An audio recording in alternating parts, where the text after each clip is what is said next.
Welcome to the Old Time Radio Westerns. I'm your host, Andrew Rhynes, and let's get into this episode. This episode is going to be Tales of the Texas Rangers. Original air date is March 11th, 1951, and the title is Blind Justice. Hope you enjoy, and again, thanks for listening. The National Broadcasting Company presents Joel McCrea in Tales of the Texas Rangers. Tonight, transcribed from Hollywood, another authentic reenactment of a case from the files of the Texas Rangers.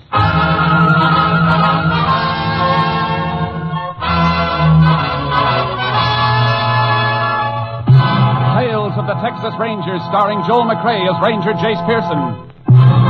Texas, more than 260,000 square miles, and 50 men who make up the most famous and oldest law enforcement body in North America.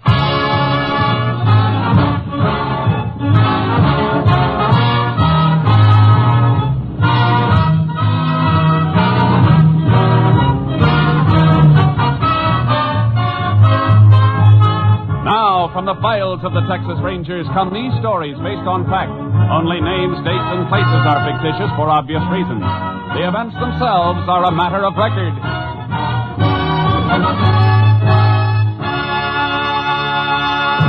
Case for tonight, Blind Justice.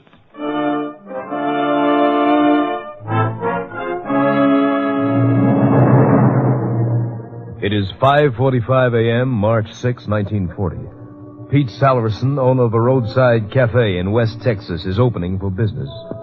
As he sweeps up in the kitchen, he hears a sound outside the back door. Somebody out back there? That's you, Charlie? Well, what's the matter, boy? Where'd you come from? Come on, feller. Come on. I ain't gonna hurt you. Atta boy. Looks like you got here too early to root for anything out of that garbage can, though. Them ribs of yours look like you could use some grub fast. Hey, now, none of that face licking. You just come on inside and I'll fix you up. Come on. Come on. Let's see. How about this? That is bone and a couple of hunks of stew meat, huh? All right, feller. There you are. Dig into that. Oh, boy, you sure are beat up and hungry. What's this contraption you got strapped on you? Pete, you open yet? Oh, howdy, Sheriff. How's the coffee situation? Well, it ain't brewed yet, but I can fix some up in a minute. Had an early customer here. Yeah, but he hasn't got any money. I'm a cash customer. Where'd you get him? Oh, he's rooting in the garbage cans out back. What you doing up around so early? I just come back from Huntsville. Delivered a prisoner up there yesterday. Yeah? Hey, that'd be a pretty good-looking dog if he was taken care of. Who owns him? I don't know. Never seen him before. Never did see a leash like the one he's wearing, either. Kind of funny contraption. Look at it. Hey, let's see that. What's the matter, Sheriff? Why, this ain't a leash. It's a harness. Huh? This here dog's a C&I dog. One of them dogs is trained to lead blind people? Sure is. He must have run off from his master, then. Oh, these dogs don't run off, Pete. I had a missing persons bulletin on a blind man 3 days ago. This might be his dog. Well, the guy that's missing must be around here, then, huh? Well, if he is, something must have happened to him. This dog never would have left him. Say, you got change for $1 in the register? Oh, sure thing. I'm going to hit that phone, get a ranger down here to help. Wherever that dog's master is, I got a hunch we'd better find him quick.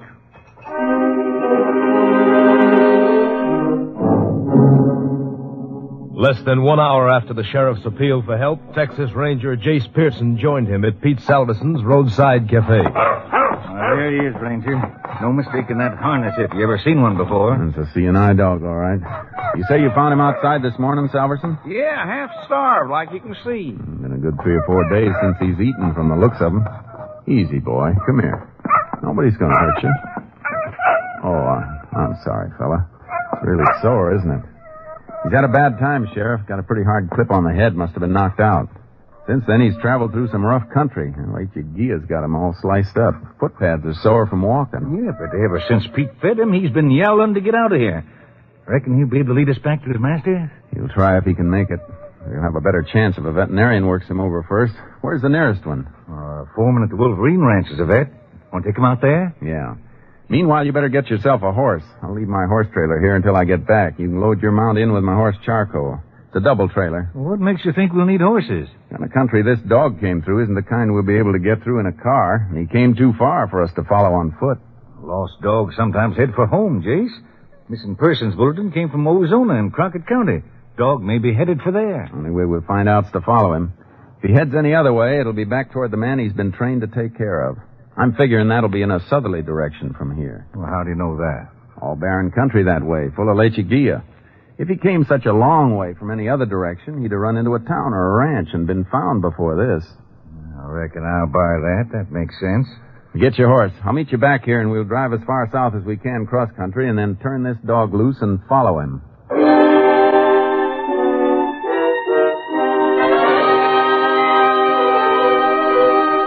I got the dog patched up at the Wolverine Ranch, picked up the sheriff and his horse, and headed south into the Badlands. We switched from car to our horses and turned the dog loose. He circled around for a moment, got his bearings, and then, despite the soreness of his body, started into a limping run. He's heading south, all right, Jayce. Must be going to his master.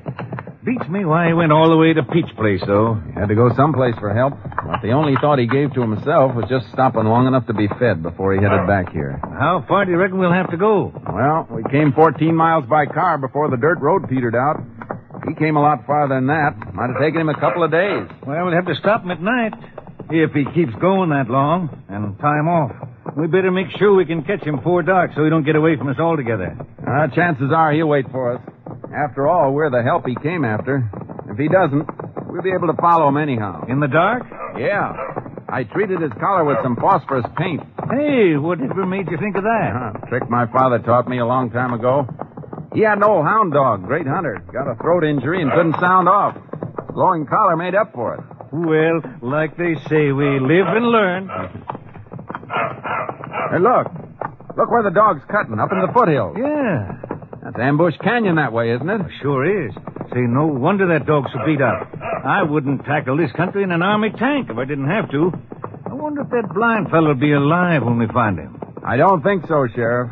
If he was alive, I don't think the dog would ever have left him. Come on, Sharky.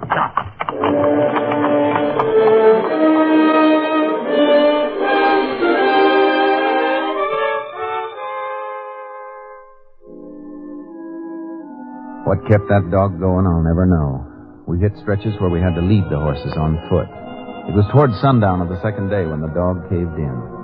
He made a feeble attempt to inch along on his stomach and then just rolled over on his side, panting. He's done for, Jayce. Can't even take water. I better... No, Sheriff. Put your gun away. But, Jayce, he couldn't move another inch if he wanted to. I'll carry him with me on charcoal.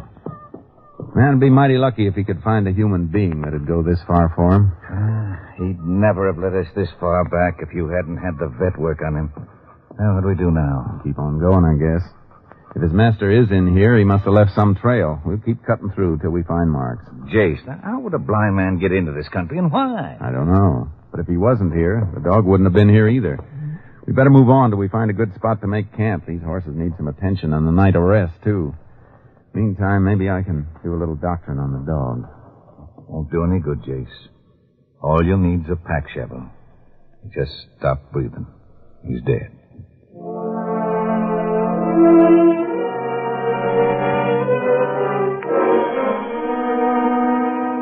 The next morning, we started trail cutting, working steadily to the south, toward the international border, the Rio Grande. Well, the country's getting a mite better now, Jayce, but we're only about a half a mile from the river. If anybody else had been in here recently, we'd have seen some sign of a trail. Nobody could come through here without leaving some kind of tracks. That dog didn't head this way for nothing, Sheriff. He must have... Hey, hold it a second. Huh? What is it? Look at this. Dog hair caught in this thorn brush. Yeah. Must have been a few days ago when the dog headed out. Look at the color. German Shepherd, all right. We're still in the right trail, then.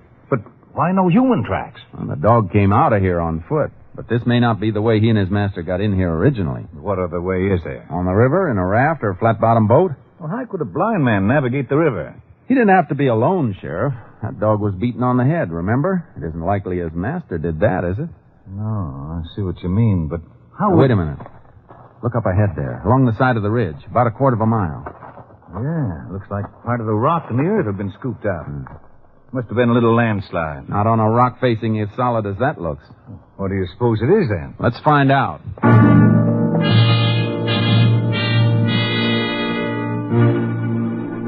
It took us more than an hour to reach the base of the ridge and find the answer. It wasn't a landslide. There were a couple of dynamite caps on the ground. The fresh earth had been blown out.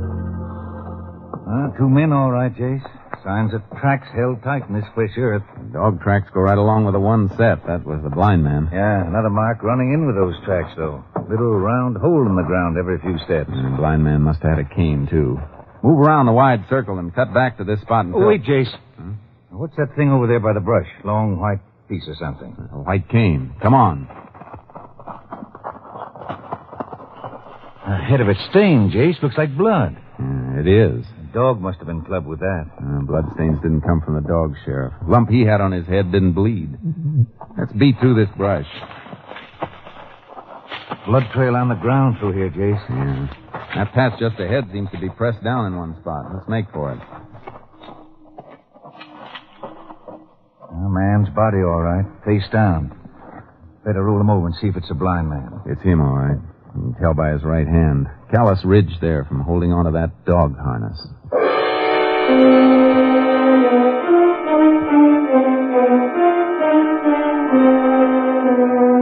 I took the white cane and the dynamite caps and rode along the shore of the river to the nearest town. Called Austin to fly a lab man down and arrange for a boat to pick up the sheriff and the body. I was in the local constable's office 24 hours later when the body was brought into town. Well, body's over at the undertaker, Jayce. Good. Constable told me you were in here looking over a report from your lab man. Yeah. No lead on the dynamite caps, but we learned plenty from the cane. 2 sets of prints, one unidentified. Must have been the blind man's. What about the other set? Man who left the other set had a criminal record. Name was James Waterman. Got out of Huntsville 6 years ago. Waterman? Say, I remember that name. You ought to remember it. He pulled 10 years for armed robbery. $40,000 payroll stick-up back in 24. Money never was recovered. I wonder why he killed that blind man. And why was he blasting in the face of that rock ridge? Something we'll ask him when we get him. Oh, was the lab man at the funeral home when you brought the body in? Yeah, he's going over it now. Want to get some grub while you're waiting for him to finish? Yeah. You take prints off the body to compare with the ones he lifted from the cane. You'll have identification established by the time we get through. Good. Let's go. I'll be glad to eat something I haven't had to cook myself. You know, funny thing. We started off so fast after that dog turned up the other day, I never did check that missing persons bulletin for the blind man's name. His name was Joseph Wilson. Lived in a rooming house in Ozona, operated a newsstand. Landlady reported him missing when she didn't see him or the dog for 2 days. Now, there's a cafe across the street. Good.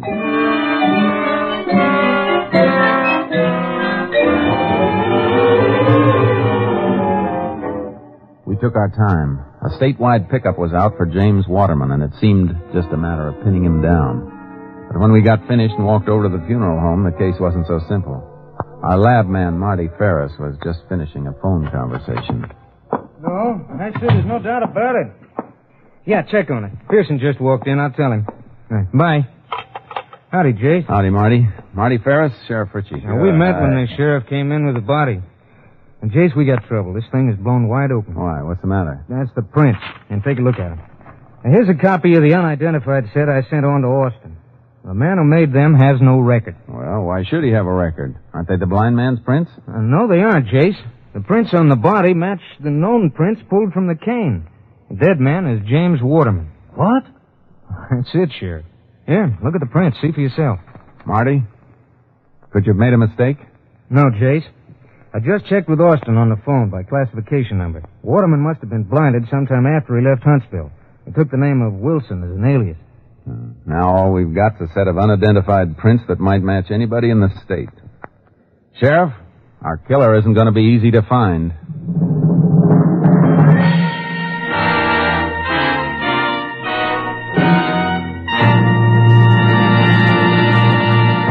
You are listening to Tales of the Texas Rangers, starring Joel McCrea as Ranger Jayce Pearson. We continue now with tonight's case, Blind Justice, an authentic story from the files of the Texas Rangers.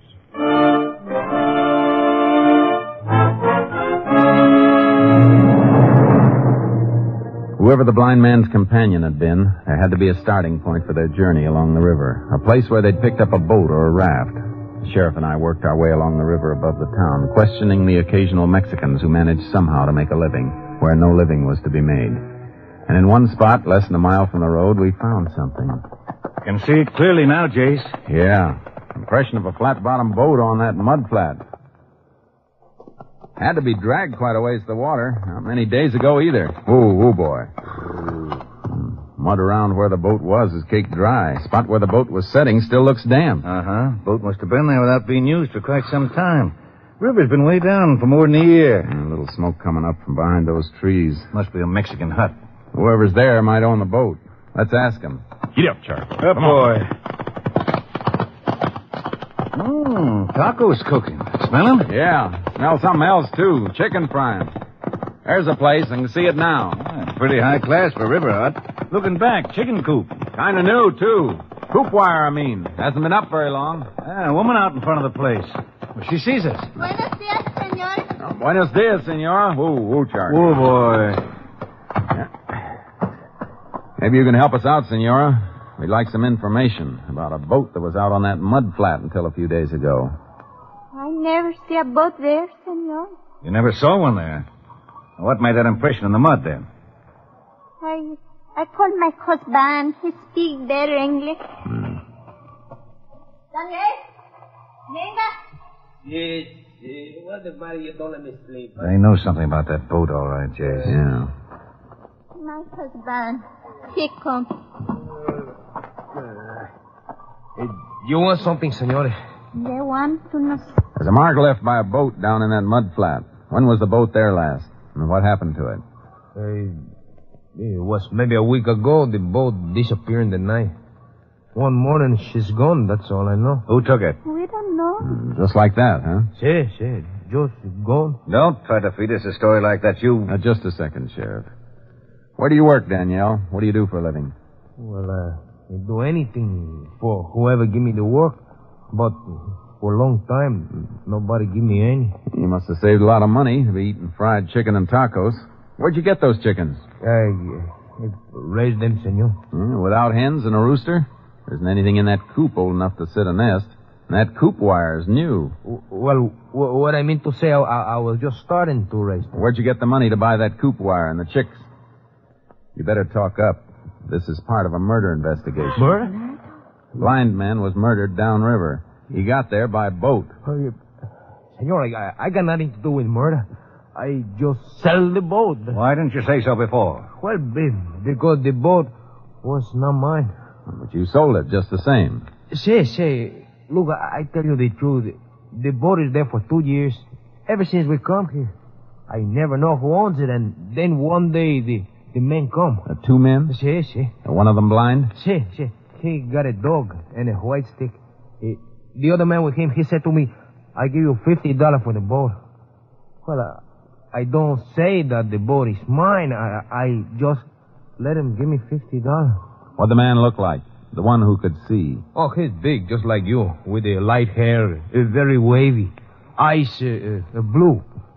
He said that when they come back, I can have the boat back for nothing. And he gave me more money if I don't tell nobody. I say, you give me more now, huh?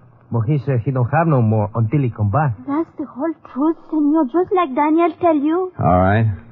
If it isn't the truth, we'll find out. Come on, Sheriff. Let's go. Right.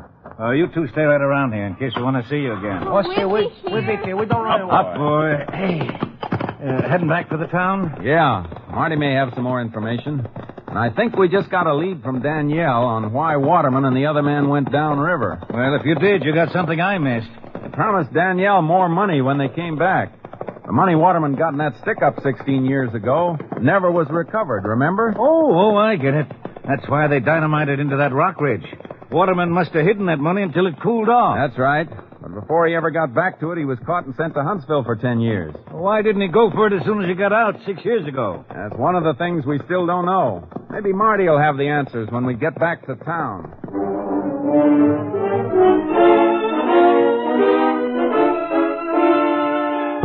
Marty had the answers, all right. Reports from Austin that had come in while we were on the river. I made notes on everything, Jayce, if you can read my writing. Oh, thanks. That checkback shows that Waterman lost his sight 3 days after he left Huntsville 6 years ago. Now, it's hard to run down because he didn't have to report to anybody. He'd served his full term, no parole. I see. Happened in a highway accident, huh? Yeah, caught a lift on a gasoline truck, went over an embankment and caught fire. The driver was killed, Waterman blinded. Near Sonora. That means Waterman was headed this way from the pen. He was going straight for that money, Sheriff. But losing his sight stopped him. But why did it take him 6 years to move for it again? He had to find somebody to help him. A man with a load of stolen money hidden away doesn't trust many people. He finally trusted somebody. And got killed for it. I'm going to take a ride to Ozona. It's out of your county, Sheriff, but it's your case. You want to come along? You bet I want to come along. Let's go.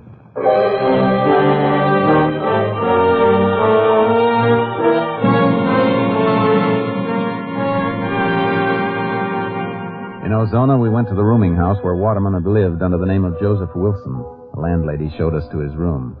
It hadn't been rented to anybody else, and his things were still there. A few books in Braille, clothing, an extra harness for the dog. Everything is just like he left it, just like it was when the police come after I called them. I haven't touched a thing. No money, nothing valuable was left here, only what you see. It's all right, ma'am. Don't be upset. Nobody accused you of taking anything. I just want you to know there wasn't nothing to take. He never had nothing. Always a couple of weeks behind in his rent. Not that I minded. I had nothing but sympathy for the poor man. Even fed his dog for him, or it never would have been fed. Look, something you just said's important to me. Now, if he owes you money, there's nobody to pay it, so you're just going to lose it. The truth can't hurt you one way or the other. Did he really owe you rent money? Yes. Why else would I say it? Every once in a while he'd catch up. He'd got some kind of benefit checks from someplace once in a while. What's your angle there, Jay? I'm just figuring, Sheriff.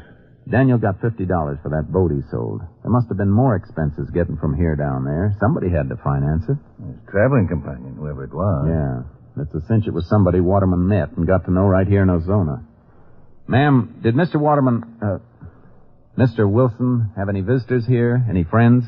I never saw a soul.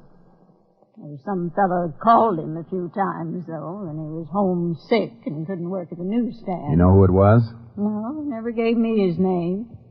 Mr. Wilson just said it was somebody he knew from the stand. The same fellow each time? As far as I could tell from the voice. I see. Thanks. Come on, Sheriff. Was that all you want here? Yeah, thanks.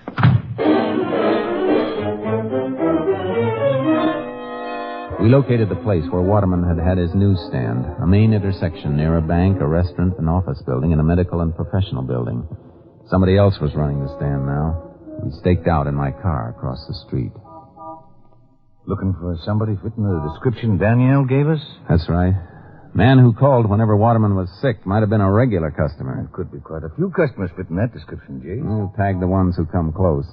See if the newsie or anybody around has any information on him. Somebody might have noticed the man we're looking for hanging around the stand from time to time. If he knew Waterman well enough to call his rooming house, he knew him well enough to stop for a talk.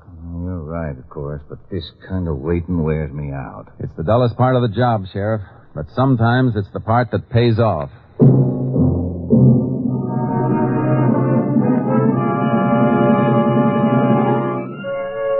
For 2 days, we watched the corner. Occasionally, we followed a man who fitted the description supplied by Danielle. But each time we checked, the subject turned out to be somebody who hadn't been out of town.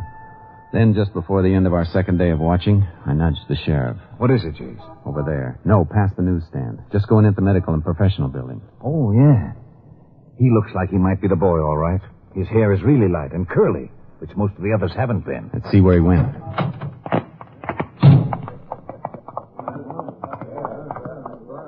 Oh, wait a minute.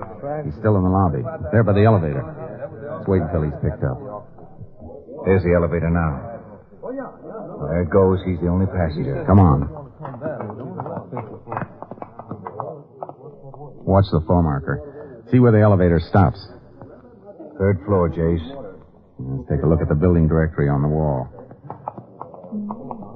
3rd floor, 2 doctors, a dentist, an attorney, and a chiropodist. Go up to that floor. Try them all. You want me to grab him? No. If you spot him in a waiting room, just sit down like you're waiting too. After he leaves, find out anything you can about him. I'll wait back in the car and tag him after he comes out. How do we get together again? After I find out where he lives, I'll come back and pick you up on the corner. I waited for the man with the light curly hair. He came out of the building in 20 minutes. I started my car away from the curb slowly, keeping him in sight. He turned the corner and got into a car of his own, drove to an apartment building. I noted the address and then went back and met the sheriff. I hope you didn't lose him, Jayce. I think he's the one we want. Why? What'd you get? He was in to see a doctor. Had a dressing on his arm changed. Doc said he's a regular patient who's been away on vacation. Been out of town, huh? Yeah, but that isn't all. It's what he's being treated for that ought to make you sit up. Dog bite. Dog bite? I thought that shepherd might have gotten to the killer just once before he was knocked out. Let's go visit him. I know the apartment building he lives in. You get his name from the doc? J.B. Rowland works on the local newspaper. Reporter? No, has charge of distribution and circulation. Also takes care of the morgue. Back issue files. Oh, that'd put him in touch with Waterman on the circulation end. And his taking care of the back issues might fit, too. That might have told him who Waterman really was. Hey, that's right. Fishing through some old back issues, he might have read about the robbery and Waterman's conviction. Maybe seen a picture of Waterman and recognized it. That'd make him get friendly.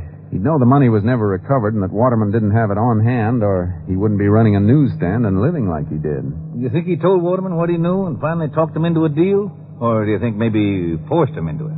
When we see him, we'll ask him.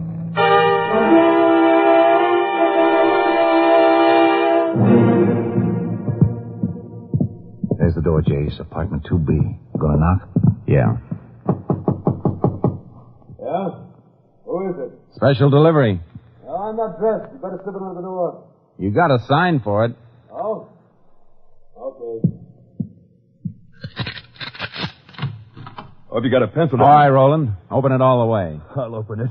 I'll open your skull. Watch him, Jayce. Stay away from that desk. You're not taking me. Give me that gun. My arm. Yeah. Same arm Waterman's dog chewed on, huh? I don't know what you're talking about. No. Just the same, you went right for a gun. Brand new gun at that. Like you were expecting you might have trouble. Come on, get up. Why'd you kill him? You want all the money instead of a split? Money. Money. Yeah. Where's the money? What'd you do with it? What did I do with it? I worked on him for months until he trusted me. Then we went down to the river, but we couldn't find the place. Couldn't remember all the landmarks. Couldn't see, and after 16 years, he couldn't remember. Couldn't remember. I went crazy. I planned on it so much, I went crazy, that's all. If I had the money, I could have gotten away. Without the money, I had to come back here so they wouldn't be looking for me. All right, Roland. Go get some clothes on.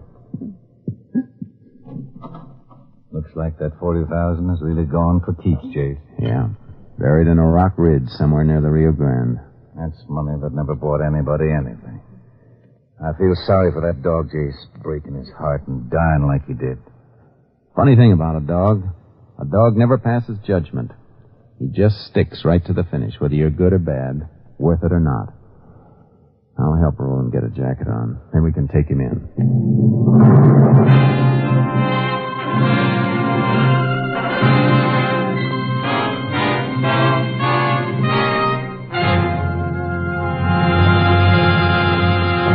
For the murder of James Waterman, alias Joseph Wilson, J.B. Rowland was convicted and sentenced to Huntsville Penitentiary for a period of 99 years. Next week, Joel McCrea in another authentic reenactment of a case from the files of the Texas Rangers.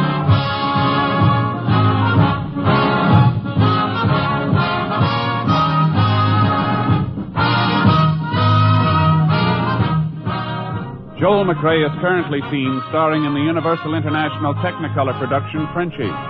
Tonight's cast included Tony Barrett, Peggy Weber, Herb Vigran, Ed Begley, Earl Keane, Tom Holland, and Tom McKean. This story was transcribed and adapted by Joel Murcott, and the program was produced and directed by Stacy Keach. Hal Gibney speaking.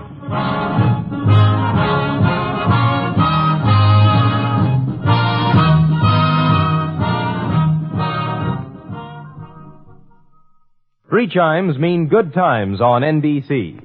Tomorrow night, NBC will present Parallel 38, a dramatization of the work of the Red Cross during the current crisis, with Raymond Massey in the starring role. Brigadier General David Sarnoff will explain the needs of the Red Cross during the 1951 Fund campaign. So listen tomorrow to Parallel 38 and let your heart guide your hand when you give to the Red Cross. The Telephone Hour welcomes UC Bierling tomorrow on NBC.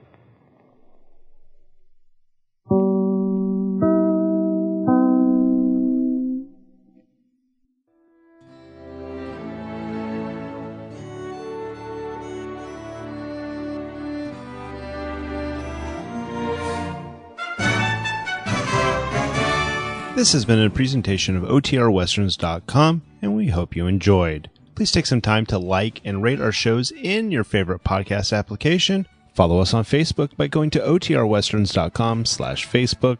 Join in the conversation by going to OTRWesterns.com/Discord. And don't forget to send us an email, podcast@OTRWesterns.com. This episode is copyright under the Attribution Non-Commercial Share Alike copyright. For more information, go to OTRWesterns.com/copyright. Have a great day, and again, thanks for listening.